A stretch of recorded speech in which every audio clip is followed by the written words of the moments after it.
তো আজকে আমরা করব গেট রেডি উইথ মি, আর তার জন্য পরবো শাড়ি। সরি শাড়ি না, শাড়ি শাড়ি শাড়ি। আর এটা ল্যাভেন্ডার কালার একটা শাড়ি।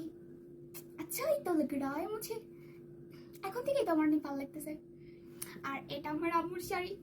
আমার কাছে তেমন একটা শাড়ি নাই, কত 7-8টা ছিল যেগুলো অলরেডি আমি পরে ভিডিও করে ফেলছি। তো আম্মুরগুলো ছাড়া আমার কাছে এখন আর অপশন নাই, আম্মুর শাড়ি পরতে হবে। আমার আম্মুর হিউজ পরিমাণ শাড়ি আছে, কিন্তু আমার আম্মু এক কথায় বলে তার শাড়িগুলো তার ছেলের বউয়ের জন্য রেখে দিছে। काश मेरे लिए भी मेरे सासू माँ इतना अच्छे से साड़ी रख दे, मुझे भी चाहिए सासू माँ की साड़ी। तो चलो এখন আমরা শাড়িটা টিকটক স্টাইলে পরে ফেলি।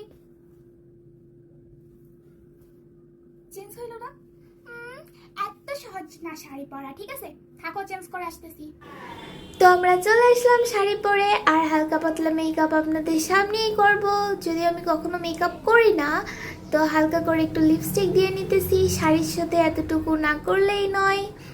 আর একজোড়া ইয়াররিং পরে নেব এবার, কারণ যেহেতু শাড়ি পরছি, এমনিতে আমি কখনো পরি না, শাড়ির সাথেও পরি না। তারপরে এগুলো আমার খুবই ভালো লাগতেছিল, এই শাড়িটার সাথে অনেক ম্যাচিংও হইতেছিল, এই জন্য এটা পরে নিছি।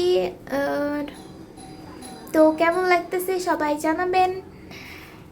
আর চুড়িগুলো পরার সময় ক্যামেরাটা অফ ছিল আমার, তখন আর ক্যামেরা অন করতে মনে ছিল না। আর হেয়ারটা যেভাবে আছে এভাবেই থাকবে, আজকে আর চুলগুলো খুলবো না, এভাবেই ভালো লাগতেছে শাড়ির সাথে। Thank you.